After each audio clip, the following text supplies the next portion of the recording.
Hi, I'm Emily. We are coming to you tonight from the RAF base Amberley. We are inside a C-17 Globemaster. The aim of tonight's Q&A is to answer any and all questions you have on Air Force, aviation and trades roles. If you have any questions relating to those, please send them through. We will be here for the next hour to answer any questions that you do have. I'm here tonight with 3 military members, current serving in the Air Force. So why don't we introduce ourselves? Let us know who you are, what you do and how long you've been serving with the Air Force. Sure. Hi everyone, I'm Flying Officer Skye Emsley. I've been in the Air Force since 2015 and I'm a co-pilot on the C-17. Hi, I'm leading aircraftsman Matthew Holman, avionics technician on the C-17. Currently working on it for the last 2.5 years and love it. Hi everyone, I'm Flying Officer Sam Lorentz. I'm an air traffic controller here at RAF Base Amberley. I joined in 2012 and this is my first operational posting. Fantastic. Now why don't we have a little bit of a talk first, get to know you. How did you go about joining the Air Force to begin with? What pathways and what entry methods did you use? So for myself, I joined via direct entry. I already had a university degree before I joined. So for me, I just went straight through direct entry, officers training, then straight into flying training after that. Nice and quick. Yeah. Also direct entry. And yeah, I just found the Air Force was a great option coming out of high school with very little qualifications and no direction. So yeah, it was really a successful one, I think. Yeah. So I actually joined the Air Force when I was still 17. So I went straight from high school and went to ADFA where I did a degree before then progressing on to the School of Air Traffic Control down at RAF Base East Sale and then coming here to Amberley. So. Fantastic. Now, we did ask you yesterday on Instagram to send through any questions that you did have for any of our Air Force staff today. We will answer a few of them now for you. So, Skye, how often do you fly and what aircraft do you use the most? So throughout training, you'll fly almost every day. You'll fly the CT4 to begin with. This is through my training when I went. And then you'll progress onto the PC9. And then later on you go into what we call a conversion to your aircraft platform. For me it was the C-17. And then for us, you'll either be really busy or it'll be a little bit quieter. But at the moment it's about once a week or so. But obviously now through training you'll be on the PC21, which is coming through. Yeah. Cool. And what made you want to join the Air Force specifically? For me it was all about helping people and obviously flying this sort of technology, which is amazing.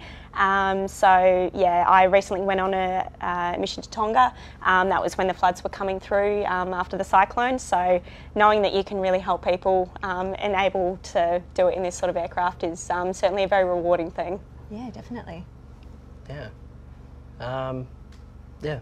I forget the question completely, so if you could do that again. Why did you want to join the Air Force? Oh, joining the Air Force. Yeah, just having a history in aviation with my father and grandfather both having a plane. Yeah, and then wanting to work with my hands, yeah, coming out of high school, as I said. Just, yeah, seemed like the right way to go. Just, yeah. Yeah, absolutely. What about you, Sam? The Air Force, I guess, just offers you a lot more opportunities to do things that you don't get to do if I was an air traffic controller in at Air Services, say. But it's just a really great environment where you work with like-minded people and it gets to a stage where your peers are your role models. So, yeah. Absolutely. Now, I mean, Air Force paints this really amazing picture of what you guys get to do on a day-to-day basis. What are some of your highlights from your time in the Air Force? For me, after all my training, definitely getting my wings on the parade day. That was a very rewarding moment after going through all the hard work that you do. And then particularly for me, since I was about 16, I wanted to fly the C-17. So my first flight in the C-17 was just incredible. Yeah. I can imagine. For myself, it was going for a joyride in the Hawk 127. I took a bit of pride in finally getting to fly in something that I work on. So that was a big experience for me, and it's also a lot of trust in your fellow team members, to trust that they're doing the job, you know, of providing air power for the Air Force. So, yeah. Yeah, it would probably definitely be the graduating from course. It's 10.5 months can be a long time to be under training for in that kind of environment. So it's really rewarding to be able to be there at the finish and not knowing at the start whether you were going to finish, but actually making it to the end is really rewarding. That's a huge achievement. Yeah, absolutely. Okay, so what does an average day look like for each of you? So for us, we're either flying, getting ready for the next flight. Obviously, as a squadron, we focus a lot on personal development. So for us, going through systems of the aircraft and exploring other situations that we might be in. We also work on upgrading ourselves as well as far as promotions and everything goes. So working hard to get all of that sort of knowledge base underway. A lot of personal admin, both to do with ourselves and the aircraft itself. So post-flight, we've got a few things to do. And we also have secondary duties within the squadron as well. So we're officer first, pilot second, and for all of us it'll be doing things like this to help encourage others to get on board, and then also helping the squadron out with all those other duties to help everything run efficiently and effectively. Yeah, cool.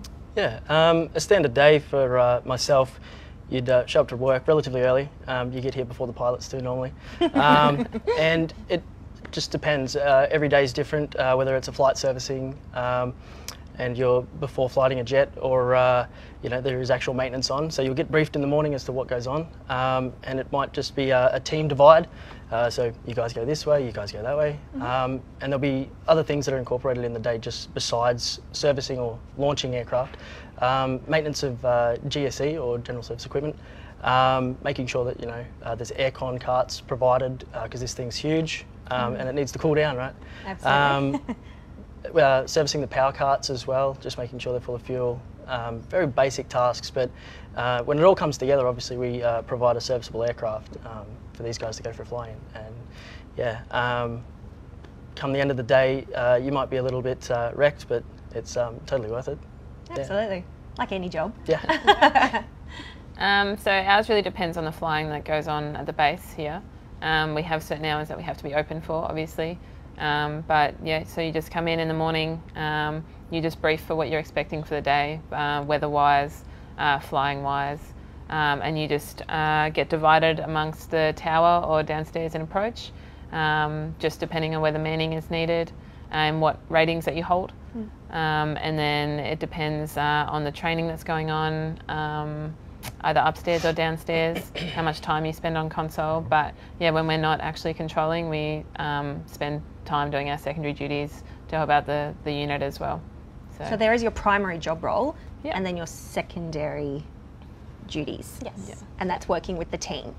Yeah, yeah. So it's just kind of doing all of the admin kind of stuff behind the scenes so that you can effectively do your job on console or in a cockpit. Sure. Okay. How often do you go on deployments? Now, you haven't been on deployment yet, have you? Yeah, I'll go. So going over to Perth for my first posting, working on Hawk 127. Good experience, but it's a training base.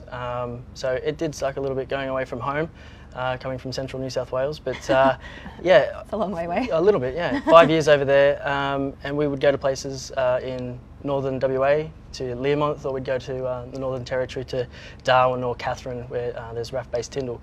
And we wouldn't go too many other places, but working on the C-17, you get to be a part of a accompanied maintenance team, or AMT, and you get to travel for roughly 3 months of the year and go to places like Belgium. That's one of my greatest experiences, I think, travel-wise. And I've spent almost up to 6 months in the States just with training or flying with the aircraft. And yeah, I have been to the desert or UAE, but it's not really a deployment style setup, if you know what I mean. You just go there for 48 hours and then you're coming home, just doing a simple drop-off or something like that. Yeah. Okay, cool. Yeah. And so what about exercises or missions? Yeah, so for myself, we've got Pitch Black coming up as well, so I'll be heavily involved in that, which runs for us as a squadron about 3 weeks. There'll be others that will be there for about 5 to 6 weeks, doing all the pre-work for us before we get there. And then mission-wise, we'll be going all sorts of places. So March I was in Antarctica, which was one of the best experiences I could have ever wanted. So yeah, you just, like you say, you go all over the world, and you never know what you're going to expect, but yeah, the opportunities out there of what you're going to see and what you're going to do, it always keeps you on your toes and learning new things every time. Definitely not the kind of opportunity you'd get in the civilian world, I imagine. Not quite, no. Okay, so what kind of training did you have to go through once you enlisted? So for myself, I had direct entry, went to officer training, which is about 18 weeks in East Sale. Once you've completed that, if you align up, depending on the training courses that you're going through with BFTS and 2FTS, you'll either go straight into that or you'll have a slight interim posting. All going well though, you go straight into BFTS, and that's about 24 weeks or so. Then after that, you'll move on to 2FTS, which is where you'll be for about 30 weeks. And then that's where you'll be at the end of that as a qualified pilot. You do the parade, get your wings. Then after that, depending on the platform you go to, you'll put in preferences. For us, it really depends on Airforce requirements, then also how your instructors have judged you on aptitude, your attitude, and also your personal qualities and capabilities as well. They'll then determine which aircraft platform is best suited to you. So you can have a preference, but there is also the alternative, Air Force First, as to what they need at the time and then what you're also suited to. They'll do their best to give you your preference, but if they think you need to be somewhere else, they will do that as well. So for myself, I got what I wanted, which was the C-17, which was great.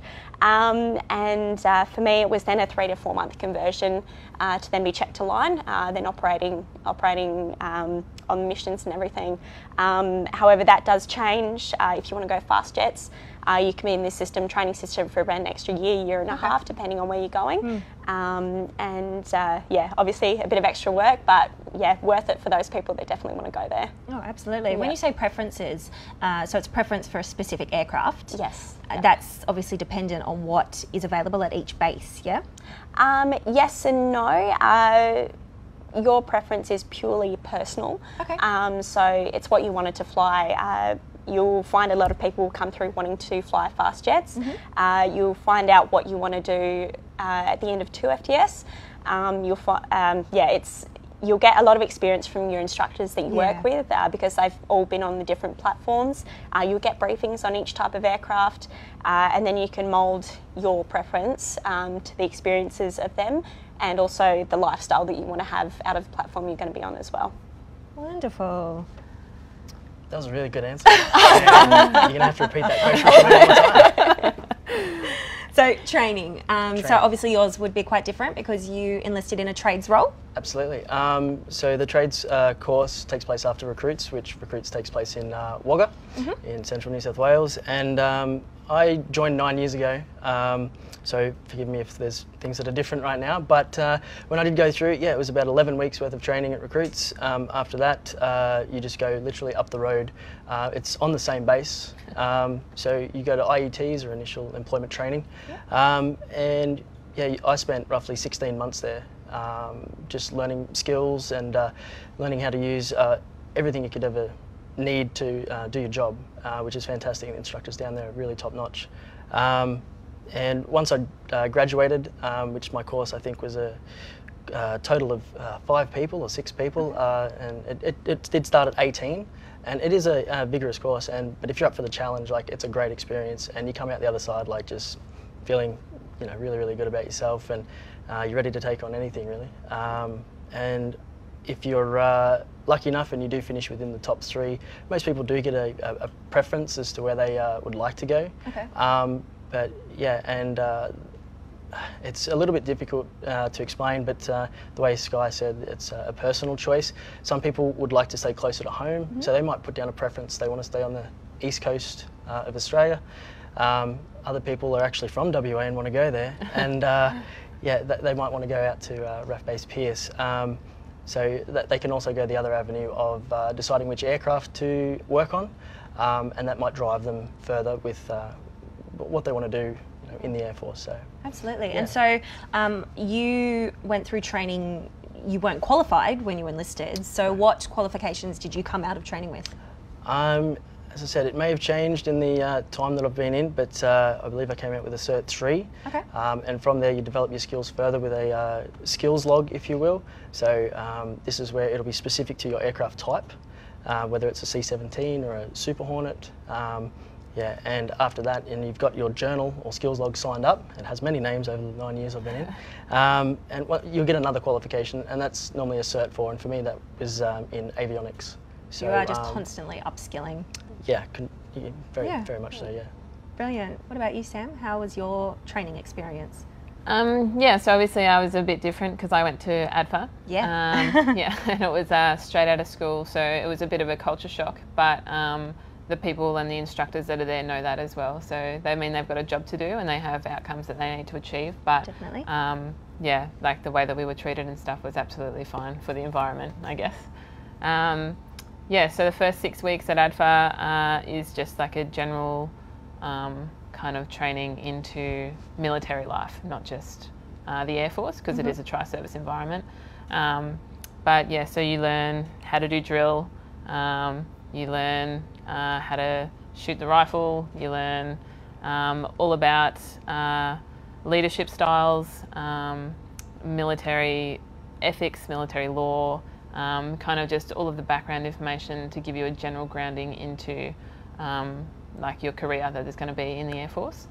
And then following that, you continue military training throughout every year of ADFA. It'll just be at different times of the week, so it's around your normal university degree. So the hours that you're at class or not at class depend on what degree you do, obviously. So I did a Bachelor of Science and I majored in Geography. So in terms of contact hours, I guess I had a lot more than other people, just because you have a lot of like labs and stuff that you have to do, which take up a large chunk of time. And the university lecturers and stuff there are amazing. It's a really great university, and the education they provide is one of the best in Australia. So it was a really great experience from a military perspective and from a university perspective. So following graduating ADFA, you then go down to RAF Base East Sale, where you go to the School of Air Traffic Control, and that's where you start. It's about a 10 or 11. It differs depending on the manning and stuff that is available at the time, so it can vary from say 9 to 11 months, just depending on how big the course is, yeah, how many instructors are available. A lot of things can affect it, but yeah, so 9 to 11 months I would say. And you just work through core skills so that you can go out. So you learn how to do primarily tower skills when you initially go down there. And then once graduating from the school, you come to a flight, you get your ratings at that base, and then following that you go and do post-grad courses as well to learn different aspects of your job and to be able to kind of progress in your career as well. So. Fantastic. Now, as I said earlier, we are on board a C-17. Now, this is your aircraft, yeah? That's correct, yeah. Now, we got to spend some time with you yesterday, Sky, in the cockpit, your work office, I suppose, having a chat about your job and your role as a pilot in the Air Force. So why don't we have a look at that? So I'm here with Sky. Now, Sky, this is your office. It certainly is, yes. No, welcome to the C-17 Globemaster cockpit. And how did you come to be a C-17 pilot? For me, it was something that I always wanted to do since I was about 8. We did a lot of travelling when I was younger. Favourite part was always getting on the plane, didn't care where we were going. So yeah, since then I had my first flight when I was about 16, and I got my flying licence before I got my driver's licence. From there, I went to university and I got my commercial pilot's licence. I then worked as a shark patrol pilot for about 3 years, and then after that I was a skydiving pilot. From then I wanted to develop a bit more. I went and got my basic instructor rating. Walked in on my first day at the job there, realised that it's not where I wanted to be. Previous to that, in about year 10, I had originally applied for the Air Force, they told me to come back once I had a bit more life experience, which is what I did. Yeah, my instructor told me, what did you want to fly? And I always said the C-17. So from there, I went back, applied through Defence Force, and I was in training within about 7 months. Fantastic. Now, obviously you have quite a bit of flying experience, but is that necessary to joining as a pilot? Definitely not. No, some of the people that were on my course, particularly the person that got ducks, he had no experience whatsoever. So it's something that is definitely personal preference. But yeah, no, it's much of a muchness. You definitely don't need it. Okay, and what is your favourite technology on the C-17? For me, it would definitely be the head-up display, which is this one here. Having flown without it and then flown with it, it's something I would never fly without again. And it's what gives us all our information straight in front of our eyes, so we don't need to look down anywhere, we're always eyes up, and it's what enables us to land so accurately as well. And what kind of team do you work with on a day-to-day basis? For me personally, inside the aircraft, it's a team of 3, so it'll be myself as a co-pilot, I'll have my captain next to me, and we'll have a loadmaster down the back as well. If we have any extra requirements, as in cargo or passengers, we'll bring another loadmaster with us. And for longer trips as well, we might require another crew member, being another co-pilot, and they'll come with us so that we can get the mission done. Looking a little bit further outside for multi-day trips, we'll definitely bring on the aircraft technicians. They'll come along with us, making sure for our trips, overnights especially, if anything does go wrong with the aircraft, they'll be there straight away to fix it up, and that'll enable us to keep going. Looking further outside that as well, obviously air traffic control, can't go anywhere without them. They're always a big help, and our ops team as well, which work in the squadron. So they give us the missions, our tasks that we need to do, and then we plan using that information. Wonderful. So I guess you do play a large role in getting a plane off the ground, yeah. but it does take a big team. Oh, definitely. Yeah, we can do it without everybody. Wonderful. Yeah. Thanks, Sky. So that was a pretty good look at what you do on a day-to-day basis. It looks pretty fancy up in the cockpit. A lot of fun. A lot of buttons. Yep. Now, thank you for getting your questions through, guys. Keep them coming. We are here for a little while longer yet. Now, I have a question here from Daniel, and he's asked, I guess we were talking about going straight from high school to Defence Force, and he's asked how that experience was. How did you experience, I guess, the culture change of going straight from high school to the Air Force? I think this is one for Sam for sure, yeah. Yeah, so obviously the environment's going to be a lot different. Very. And you don't have a lot of the support networks that you have experienced so far. So you don't have your parents, you don't have a lot of the things you're not allowed to bring, obviously, with you straight away when you go into training. So there's not a lot of the comforts that you're used to as well.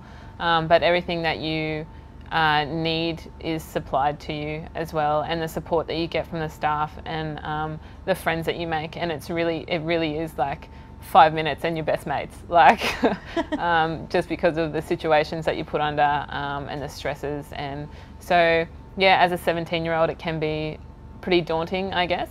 But if you just, like, the hardest bit is just making the decision to do it in the first place, right? And it's turning up. So absolutely. I've never regretted a day in my career so far. So yeah. And you gain a whole extra support network. You do, and you have so many holiday destinations to visit all over Australia. Which is definitely a bonus. Yeah. Matthew asked, what would you say was the toughest part of officer training? What kind of challenges did you come up against? It's kind of learning a different way of thinking, because not only are you responsible for your own job and your own the job role that you're employed for, but you can also be responsible for a whole kind of workplace situation, and you can be responsible for other people's lives as well, pretty much, and other people's training. So I guess coming to that realisation. So they obviously give you the tools that you need to tackle those situations under training, but you don't get a full exposure until you're actually in that situation. So yeah, I would say that would be the biggest difficulty for me. Absolutely. For me, probably just going into a situation that you maybe wouldn't have expected to be going into, and just giving it your best. a lot of the things that you'll do throughout training, not just officer training but also flying training as well, you won't feel ready for.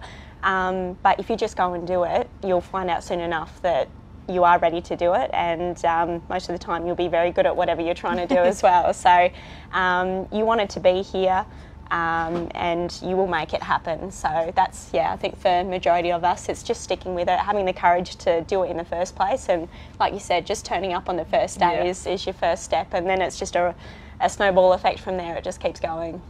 Wonderful. Yeah. Not going through officer training. Yeah. What about just training in general? Yeah, training in general. Challenges? They're absolutely right with what they've said so far. Like, you get there within the first 5 minutes, you've got 10 mates, and you share the experiences with them. So it makes that bond even better when you go through something that might be a little bit difficult throughout the day. Whether it's getting up in those early hours of the morning and marching off to breakfast or something like that.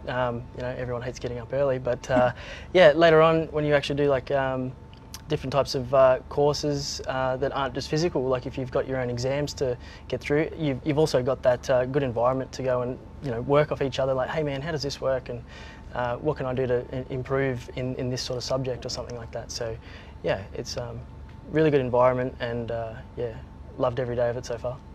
One of the really great things that I experience from speaking with military members is you all have the same thing to say about your support networks and the mates that you make when you enlist. So it really is just a big old extended family. Yeah, yeah, hugely. 100%. Yeah, Definitely. Wonderful. Now I have a question here from Cameron. He has asked, does wearing glasses affect his chances of trying to get an air combat officer's role? Or any role, I suppose, within the aviation section? So from my experience, it doesn't bar you at all from becoming a pilot. Obviously, if you have an extreme case of sight deficiency, I know that in some aspects fast jets might be slightly limited to you, but as far as I'm aware, no. But like I said, just go to the website, also call up DFR, and you'll be able to get a pretty straight answer from them. Absolutely. Now, Matthew has asked, Sky, do you fly the Hercules? No, I don't. I fly the C-17 Globemaster, but obviously we've got so many other people that do fly the Hercules. They're based in Richmond, and yeah, another amazing aircraft. They do a completely different role to us though. They're a lot more tactical and more of the short distance stuff, where we're more high level, long distance, global reach sort of aircraft. So Right. yeah. Okay, sure. Now, Jess asked, how do you deal with being away from family and friends? I guess I found when I first started going through training and being so young, I guess it's something that you think about before you leave home. Oh, yeah. But honestly, when I got there, you're so busy, you don't even realise, really. But on the opportunities that, because when you go through training, you obviously have your phone taken off you and a lot of other things. So there is limited communication with them, which can be hard for people, especially joining at a young age. But you will never have no contact with them, right? So it will obviously be a lot less than you used to, but there's always opportunity, and you'll get leave to go and see them as well during the year, just depending on work commitments and stuff. But yeah, it will obviously be significantly reduced, but yeah, there won't ever be no contact with them. So yeah. I'd like to stress that that's really only through the initial training phase as well. Yeah. Once you get past that, it just becomes like a normal everyday job. You can, it's all very balanced most of the time. But yeah, certainly just so that you concentrate on your training element in those first initial stages. It is a little bit reduced. You'll be able to call them every night, but it's just during those sort of 8-hour day periods that you'll be focused on training and not have your phone on you. So yeah, completely agree. Being at 36 Squadron and working on the C-17, it's a little bit different to other squadrons, but we do go away quite a bit, obviously, and the pilots more so, but we accompany them for a certain time period of the year, and yeah, it's really, it's a short time, and you've always got contact back home. You'll always have your phone on you, and yeah, these girls have said everything else as well. So, yeah. Okay, so Tori has said she's in the process of joining. So do you have any advice for getting through initial training? just be what they want you to be whilst being yourself as well. That's probably the best way I can explain it. So you're there for a reason. You're going to have to step up and be the best that you can in all the training that you're doing, and have the attitude of going in and being your best. It's a real personal development thing, and for me it was gaining the life experience. So I initially applied, I didn't have the life experience to get through at that point. So yeah, to gain that in civilian, what I did, and then through training, it also develops you in areas that you wouldn't otherwise touch in the civilian world. So for us, definitely weapons training, which is what I absolutely loved, and then also combat survival, which is something that as aircrew we're required to do. And in those stages, you'll be out in the jungle, arid, that sort of area, with not much food or water, and you're expected to survive and evade. So in those sorts of areas, you really learn what your limits are, and also how to look after your team in those situations as well. So you develop a lot of independence out of it, but also teamwork as well, knowing that you can all get through the same situation.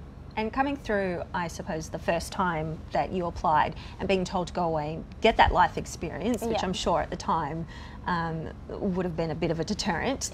You understand now, having gone through training, how necessary that was? Definitely, yeah. Especially going into a pilot role, you're expected to become a captain in a very short period of time, and then obviously you've got your your crew that are working within the aircraft that you're managing, and then stepping up into the roles into the squadron and looking after a flight as well. So yeah, that life experience definitely enables you to handle those situations a lot better, and as well keep you calmer in those situations too, I suppose, because you're having to deal with a lot at the same time, not just flying an aircraft, but looking after your troops as well. Absolutely. So, yeah. Absolutely. Tina asked, is it too late for a 33-year-old to join? The answer to that would be to check the Defence Jobs website. Yeah, that's 100% right. Yeah. All age requirements are online, so if you have a look at each of the jobs that you're interested, particularly within the Air Force, under each job it will let you know qualifications and requirements for joining, including age. Now, Cheyenne has asked, what's the difference between an aircraft technician and an avionics technician? So I'm going to say that's a question for me. I think so. Yeah. No, that's a good question. Avionics would deal specifically with the electronics in the aircraft. As I said earlier, you might be dealing with navigation and communication, and through the oxygen systems and stuff like that, and everything in between. Whereas an aircraft technician will be looking more towards the engines and turbines or propellers, or brakes, tyres, things like that, flight controls, cabling. So I tend to stay clear of all that kind of stuff because it gets my hands nice and dirty. So yeah, I tend to stick with the electronics, which is nice and clean. But yeah. Fantastic. Now, we actually did spend some time with you yesterday, Matt, going through some specifics with your job roles, which is an avionics technician. So let's have a look at that. I'm here with Matt. Matt, can you tell us where we are? Yeah, we're at RAF Base Amberley, down on the 36 Squadron flight line. And we're in front of the C-17 Globemaster, and this is aircraft 210. Okay, and you're an avionics technician. Correct. Did you have any prior experience before you enlisted? No, none whatsoever. Okay, and so why a trade role? My father and grandfather were pilots. They owned an aircraft, a little Cessna 210, and I enjoyed flying with them and hanging around the aviation scene. And trade specifically? I like working with my hands. After high school, I didn't really have a direction and was taking on a lot of labouring jobs, working on farms and such. And I wanted to combine those two roles of working with my hands and aviation, and the Air Force offered great avenues for that, so yeah. Perfect. So training as an avionics technician without prior experience, how did you find that? Yeah, really good. The instructors down there are top-notch and teach you everything you need to know. As long as you've got a good head on your shoulders, you should be able to succeed, and yeah. And education-wise, you came out of school with the relevant pass marks in maths and English? Yep, correct. Graduated high school at year 12, but would highly recommend bettering one's education by taking on advanced maths and physics if you really want to succeed in the Air Force. It does help. And so what does your typical work environment look like inside a C-17? Yeah, typical work environment. A lot of electronics, a lot of boxes. We do a lot of testing using multimeters and other measuring devices. Mostly hang around the cockpit, but the AVRACs in particular, where all the avionics work sort of happens. Yeah. Yeah. And what's your favourite part about being an avionics technician? Favourite part about being an avionics technician? Definitely the satisfaction of fixing something. Like if you've got the drive and you want to pursue a career and it's in the avionics technician role, yeah, there's no greater joy than fixing something and seeing that mission go off, whether it's for humanitarian aid or just for pilots to get their qualifications up. You feel like you're succeeding, which is a great feeling. Fantastic. Thanks, Matt. So that was a detailed look at the avionics technician role. So we got to have a look at the C-17, which is obviously, I suppose I did say it was your aircraft, Sky, but you all get to work with the C-17. Correct. That's why you're here at 36 Squadron. Correct. So did you work on any aircraft prior to the C-17? I did. My first posting was over to Western Australia at RAF Base Pearce to work on the Hawk 127. To lead-in fighter. It's and the next step above what Sky was alluding to earlier with going from CD4s to PC9s, and then if you're interested in going to fast jet, you then sort of transition over to the Hawk 127, where in Perth they sort of teach you the flying basics, and then you'll continue on to go to, I believe it's in Williamtown, and you'll learn to fight, so to speak. So learn to fly in Perth, learn to fight in Williamtown, and from there, yeah, it's off to, I don't know, you'd be an expert on this side of things, I guess. Yeah. Yes and no. Yes and no, but yeah, 2 FTS to do Hornets if you make it that far. So, yeah, it's it was a good posting from, you know, what I can remember. And yeah, really enjoyed the location, but was quite glad to come over to Amberley and really work on this aircraft. I have got a question here, and it's from Abby, but we've been discussing, obviously, that you were posted to Perth, and then you worked in Williamtown. You've all come from different locations. So her question was, is it true that you can only join the Air Force if you live in Queensland? So I think we've busted that myth. Not correct. Yeah. Chloe has asked, did you find you got enough time off while in ADFA? So did you get holidays like other unis? Yeah, so your semesters and your holidays line up exactly the same as, like, it is a civilian university. Yeah. Like, it's just got a military aspect to it. So yeah, all your holidays are exactly the same. The only difference would be that some holiday periods they might use, or any of the services can use that time for military training or service-specific training as well. So it won't be all the time, and you will definitely get like time off during the year. But yeah, it's normal university holiday periods as well. Fantastic. For those who are interested in ADFA specifically, our next Q&A will be based at ADFA, so keep an eye out on the Facebook page for details for that, so you can tune in for that one. Now let's talk a little bit about work-life balance. So how have you guys dealt with that over the last couple of years within the Air Force? Yeah, so for myself personally, I've got a husband and 2 stepchildren. So yeah, for me it works really well. It does help that my husband is a ground-based job. He's also in defence as well. So yeah, for us, it just works. You make it work if you want it to work. And you only got married this year, is that right? right? That's correct. Yeah, yep. So in February, yeah, had a beautiful wedding back in Adelaide, which is where I'm from. Yeah, it was just amazing. It was a perfect day. And obviously they were accommodating here for you? Yes, hugely. Yep. So personally for me, I didn't think that you got many holidays, or as far as leave goes, if you want to have children and that sort of stuff.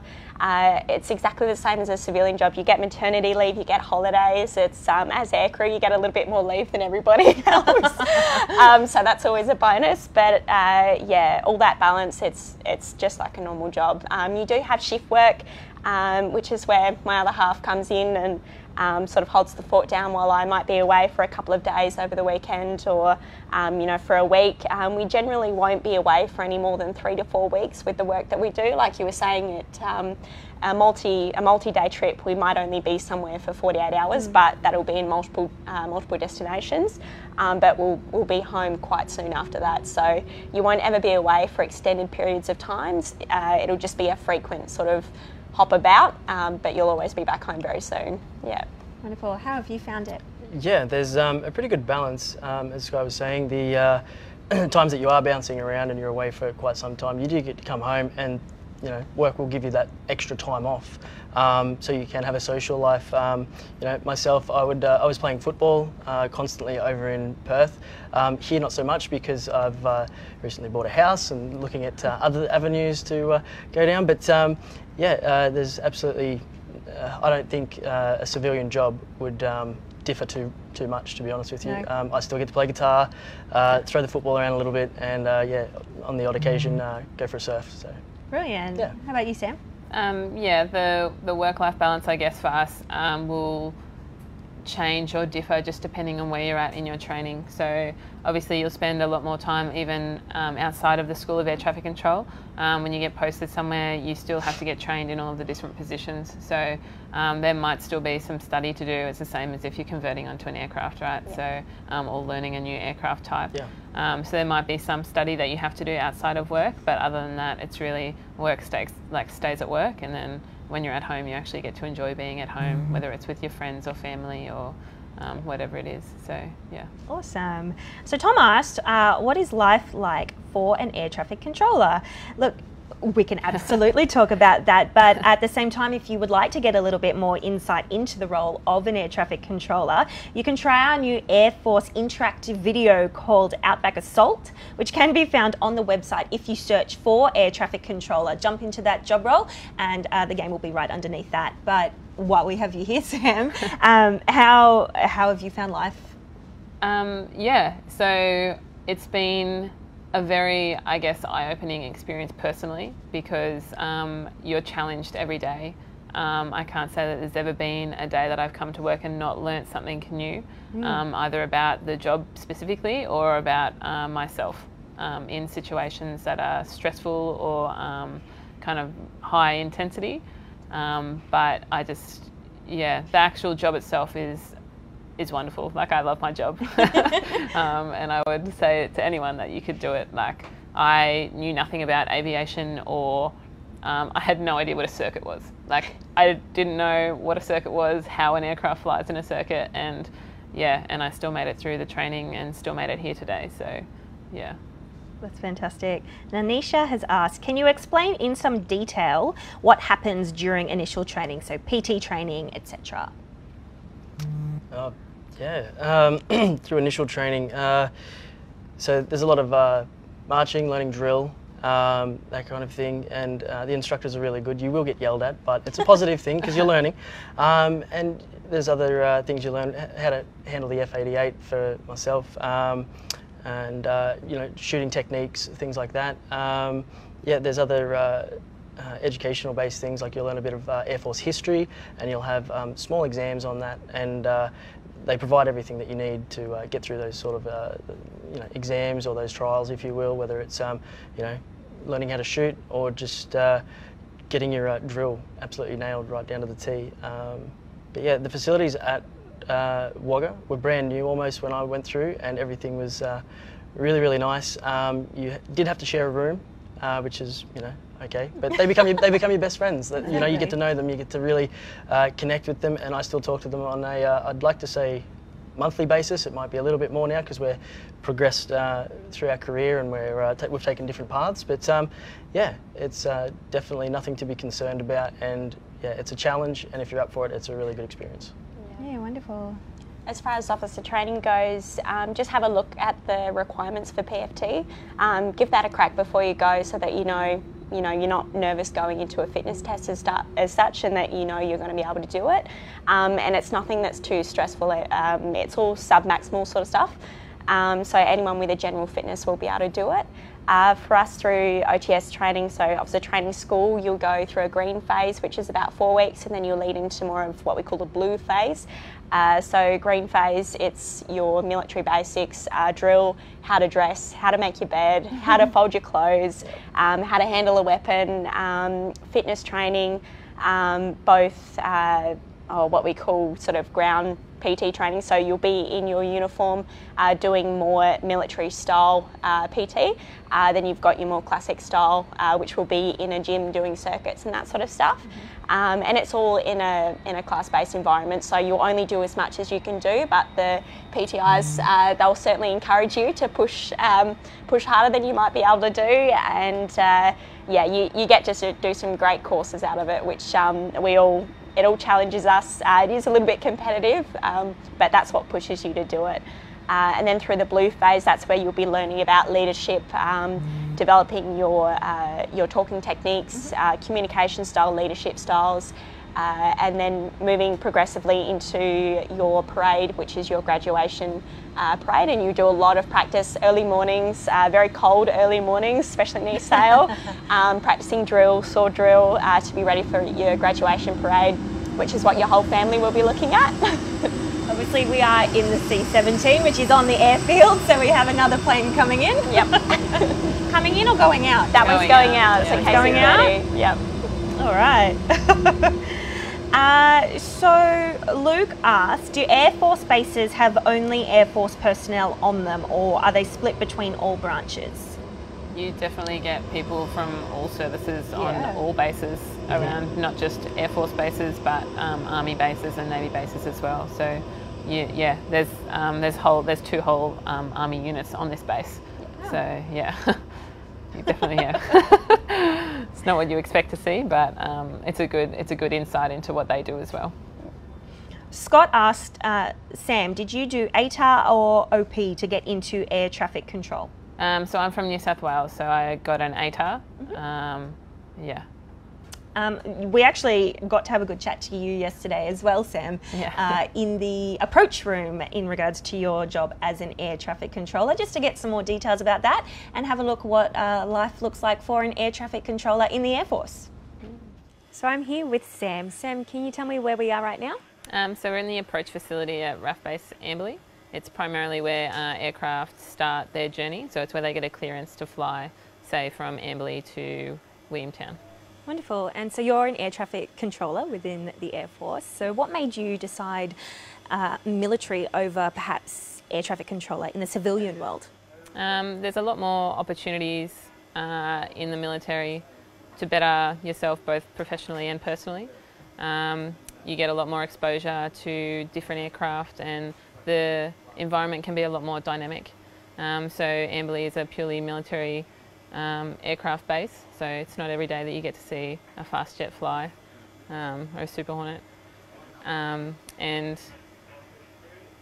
you just get more of an opportunity to see more of Australia. So you can only, be based at a certain place for a certain amount of time.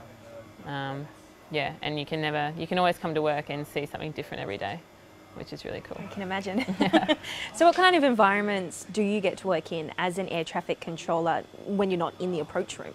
Yeah, so when you're not working in a tower or an approach room on a base, you can either go outfield with the Army and you get embedded either tactically into a brigade, and you can work in a tactical air control party. So that's controlling out of a PMV, and you control air assets for the Army as they conduct their exercises. You can also outfield, you can be stood up in like a temporary tower as well. So yeah, it's a pretty cool environment. You can also be posted to a ship, so you can control aircraft on and off ships, whether that be local Navy helicopters, or we get international assets as well. So you really do get to help all three services? Yeah, definitely. Wonderful. And so obviously we're here in the approach room right now, so in your day-to-day life as an air traffic controller, how long would you spend in the approach room or up in the tower? It really depends. Shifts vary from day to day, depending on what flying is going on the base. But primarily our job role is focused around controlling, so on console. But when you do get time off, it just gives you time to work on secondary duties within the unit, whether it be helping out with aviation safety or publications. But you do get personal time as well to do personal admin and other stuff like that. Fantastic. Yeah. Thanks so much. No worries. So that was a look at the role of air traffic controller within the Air Force. Now we do have about 15 minutes left, so if you have any final questions, please send them through. We'll be here for the next 15 or so to answer those questions. Now, Dylan has asked, can you please explain the concept of the Air Academy Aviation screening program that is in the pipeline? So that's brand new. Yes, yes. So this wasn't around when I went through. No. I went through a different screening program. My understanding of it so far, though, which you can see on the website, it's got a brief description for you there. Absolutely. But at the moment, you still go to your normal U session where you'll be doing an aptitude test. They'll then give you a list of jobs that are available to you. From that, if you get selected to go on the aviation screening program, you'll go down to Eastdale where Air Force will put you up on base. Then you'll go through a two-day program. The first day will be a tour of the base, showing you what ACOs do, what ATC do, and what pilots do. So it just gives you a good overview of what all those jobs involve. The next day that you'll then go through battery testing, where you'll have a couple of interviews and a couple of tests as well. From there, either a week or 2 or 3 later, they'll then tell you whether or not you're suitable for all 3 positions or 1 or 2. Yep. And then from there you go on to an officer selection board, which is where you have a couple of Air Force officers in front of you and also a psychologist as well. They'll give you a couple of questions that you answer as you see fit, and then from there you'll get a recommendation. Brilliant. Sophie asked, how do you go about passing an officer selection board, especially considering you were particularly young when you went in? Yeah, yep. I would say that you just have to be yourself, like, Yep. as much as you can, right? You can't really fake it. You can't do anything about that, can you? But yeah, just be honest. Like, if you're fundamentally right for the role, then the answers that you give, that'll come out. So yeah, I would just say be honest. Something that I found very useful as well, I got one of my university lecturers to give me questions. So try and get someone that you don't know too well, that you will be nervous in front of, and get them to throw questions at you. And it really calms you down when you get into that situation. And that goes for any job that you go for. Yeah, just try and give yourself as many situations that you can expect, and it'll definitely help you in the long run. Fantastic. Now, David asked, is it easier to join straight out of school or as an adult with a bit of experience? So I guess we've got both ends of the spectrum. Yeah, I would just say it depends on the individual, right? Yeah. It just depends what's going on in your own life. Just keep an open mind whenever you decide to do it, because the process can be different for everyone. So, yeah. What particular skills, I suppose, would you find to be most beneficial for anyone joining? So whether you've gone out and done a few years within a different role, or whether you come straight out of school, what do you think are the fundamental sort of necessary requirements, I suppose, that would get you through? Yeah, for me in particular, because I worked with a lot of people in the civilian jobs that I did, so which Air Force definitely teaches you as well through training, and it just happens in the job that you're in. But being more confident with dealing with a big group of people, and then also because I had that bit of background, I had previous flying experience, so for me I had a little bit more knowledge in sort of aircraft systems, but yeah, it really doesn't matter too much what you've done. It's they'll teach it to you anyway, so whatever you've learnt previously, you'll learn it again and better. So yeah. Maybe just a willingness to learn as well, and just having, just being confident in what you know and being accepting of the things that you don't know, because you're not going to be good at everything to begin with. So. That's brilliant. Yeah, sure. So how important is teamwork in the Air Force? Like, not very. No. No, I guess I can field this one. Yeah, there's a huge maintenance team up here at 36 Squadron, and if you can't trust your teammates and people you work alongside, as well as the other people that impact your job, whether it's working alongside the pilots from time to time, then really there's not a lot that can be accomplished. I feel that teamwork is critical in each and every role that we hold here, even throughout the other defence forces, whether it's Army, Navy or Air Force. So yeah, it's absolutely needs to be there, and if it's not there at the end of the day, things will just fall apart. I've seen it firsthand, and yeah, it's not pretty. Well, and you're all in such different roles as well, but they all have such a crucial importance with getting an aircraft like the C-17 off the ground. It's certainly a very wide varying team, isn't it? Yeah, no, definitely. Like we were saying before, if something doesn't go right at the bottom, it's not going to happen at the top. So yeah, for us to get anywhere to do a mission correctly and safely, it really needs to all start from the bottom, and yeah, through the processes that we've developed and the training that we get as well, we ensure that everything is done to a very high standard and within the capabilities of the Air Force as well. Brilliant. So can you take us through other aviation or trades roles that might be available in the Air Force that people might not know about? I mean, obviously we've discussed your job roles. Can we talk about perhaps some other trades? Yeah, sure. So we've discussed a little bit on the aircraft technician and the avionics technician. There's also aircraft life support fitters. So they, I'm not an expert in this isn't my trade, but they'd look after other systems within the aircraft that would preserve life, like whether on this aircraft it's the life preserves that are in the seat, or the drop-down oxygen masks that will pop out from the sidewall, or they'd be up in the cockpit. And their job's pretty critical as well. There's life rafts on this aircraft as well that drop down, so they'll service those as well. And then if you go down the road a little bit to 106 Squadron, you've got armament fitters as well, armament technicians who would be responsible for loading ordnance, bombs, missiles, things like that. And that's pretty much the only roles that I've sort of come across, besides, I guess you could, structural fitters as well. So we call them metal bashers, just for short, but anything that would do with framework or a structure that would be on the aircraft, that welding or riveting and things like that, panel repairs, we would call upon those guys to sort of help us out if there was any damage. Yeah. Fantastic. Michael has asked, are you allowed to have any social media whilst in the Defence Force? So you can, but it's restricted as to what you can post. So for us, we try and keep everything away, and really only your personal life will go on Facebook. You have to have certain approvals for anything to be posted, but it's easier just to keep it out there altogether. Absolutely. Now, Charlie has asked, why are you all wearing different uniforms?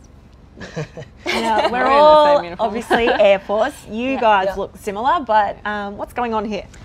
So yeah, for us, this is more or less a fire protection for us. So it's made of a particular material, so that if a fire does happen, we're protected as such. And it's really comfy as well. It's comfortable. They both do. Yeah. This can be either a one-piece or a two-piece, personal preference again. But yeah, I prefer the one-piece. It's all personal preference. And yeah, it's as far as just working in it goes, it's very easy. We need to be able to reach and bend and move about very easily. So yeah, for us, it allows us to do that. If you're going fast jets or through 2 FTS, allows you to wear your G suit over the top. And also your life vest and helmet equipment, everything. It just works with all the other extra stuff that we need to be able to put on ourselves. Awesome. Kai asked, are air traffic control job opportunities scarce at the moment?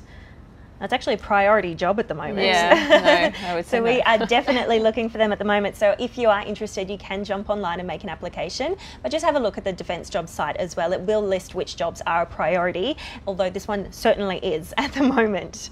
Now Sharon asked, she has a daughter currently going into year 11 who is struggling with what subject she should choose. So we discussed earlier, obviously, maths and English components and the possibility of selecting sciences or any additional testing subjects, I guess, to make you more competitive, particularly for officer entry. But can you maybe expand on that a little bit? Sure, yeah. So our requirements for pilot, you need English, Year 12 English, and 3 other academic subjects. Highly desirables are maths, physics, and a science. I personally did maths, English and a science, so I did them all. yeah, for me, it just gives you that bit more of a leg up, more an advantage going into the studies that you're going to be facing.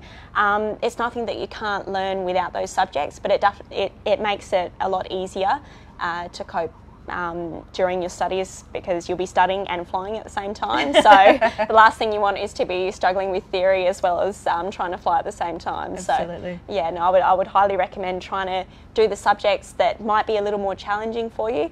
But if you put in that extra bit of study, it definitely helps you in the long run. Yeah, absolutely. How did you find it, I guess, going straight to ADFA from school? What kind of subjects did you take with you? Yeah, so I did just English, maths. I did physics as well in year 11 and 12. And then I also just did an aviation or an aeronautical TAFE course. Oh, cool. So it was completely like not related to air traffic control in a sense. Like I literally learnt how to take apart and put back together a plane. So it was not a job that I could sustain, but it's good for understanding, and I think anything in that kind of field, and it also depends on what you want to study at ADFA as well, like what subjects you should pick, but yeah, any kind of maths or physics or science related subjects that you take can only build your understanding and your knowledge base, so you can also understand what other people do as well. And to be competitive and accepted to ADFA, it is based on your ATAR or your Year 12 results. So different degrees have different entry requirements. Same as any university. Yeah, exactly. So obviously, if you want to go and do an engineering degree, it's going to have a higher ATAR requirement than, say, a business degree. Yeah, sure.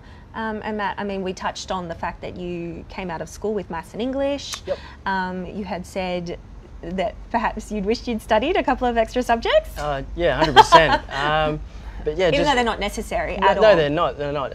But as I said earlier as well, the instructors down there will teach you and accommodate for everything that you need if you're deficient in anything like that. As I said, I didn't go through with the greatest education, only coming out of high school, graduating Year 12. But maths and English were both average. But yeah, I am now comfortable in saying that I can do advanced maths and things like that after having that sort of training. So yeah, it's really helpful. Everything you don't have, you're given. Yeah, absolutely. Alrighty, well I think that's about time to wrap it up, guys. Thank you so much for sending your questions through, and thank you for answering them for us tonight. You've been very helpful. Join us next time if you're interested in ADFA, and in particular we'll be covering engineering roles in the Navy, Army and Air Force. So thank you very much, and we'll see you next time.